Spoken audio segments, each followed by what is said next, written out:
Loi immigration, quand Fabius et les sages sauvent le droit et Macron. Après le vote de la loi immigration en décembre dernier, Laurent Fabius était fort agacé.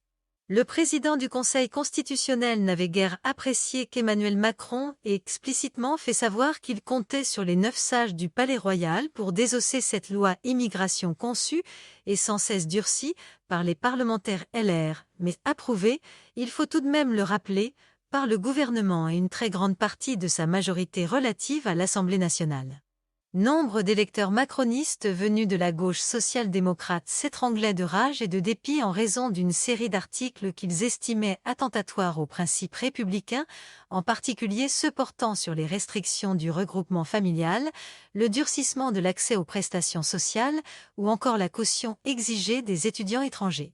C'est désormais chose faite, exit ces articles contestés et bien d'autres. Ces macronistes désemparés sont rassérénés, un peu.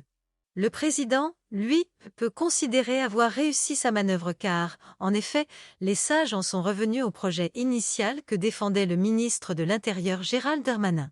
Et Emmanuel Macron de demander aussitôt que la loi soit appliquée dans les meilleurs délais. Vite, au plus vite même. Afin de tourner cette page politique pourrie durant laquelle les Républicains ont fait danser la Macronie. Cette débâcle aurait-elle tourné en une victoire du pouvoir? Peut-être, mais à très court terme. Vers une radicalisation politique?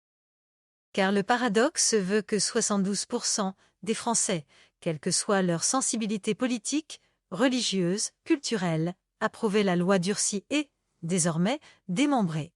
Ce rappel à l'ordre constitutionnel, car la loi LR était en effet fort mal fichue, pourrait signifier dans l'esprit de ces 72% que, décidément, le pouvoir et les responsables politiques sont interdits d'agir, ficelés par les règles et les lois, dès lors qu'il s'agit d'immigration.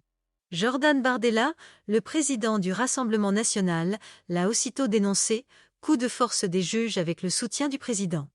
Éric Ciotti, numéro 1 de LR, a renchéri, échec pour le peuple français, hold-up démocratique. Non, évidemment pas, stricte application de la loi et des règles constitutionnelles. Mais l'esprit public n'y entendra rien.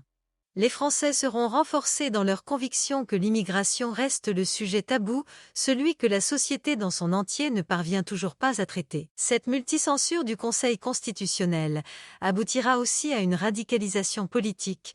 Déjà agacés par le rapt de Rachida Dati, les Républicains et leur chef de file, Éric Ciotti, Bruno Retailleau, le président du groupe au Sénat, ou François-Xavier Bellamy, tête de liste LR pour les prochaines élections européennes, ne supporteront pas ce désaveu. Ce n'est pas à Laurent Fabius et à ses pairs dont Alain Juppé qu'ils en veulent. Ils ont exercé leur rôle, mais au machiavélique Emmanuel Macron qui n'aura cessé de jouer avec eux, de leur laisser croire à un véritable accord sur cette loi avant de les planter en se retournant vers les désormais fameux sages. Gabriel Attal peut s'attendre à de rudes séances au Palais Bourbon.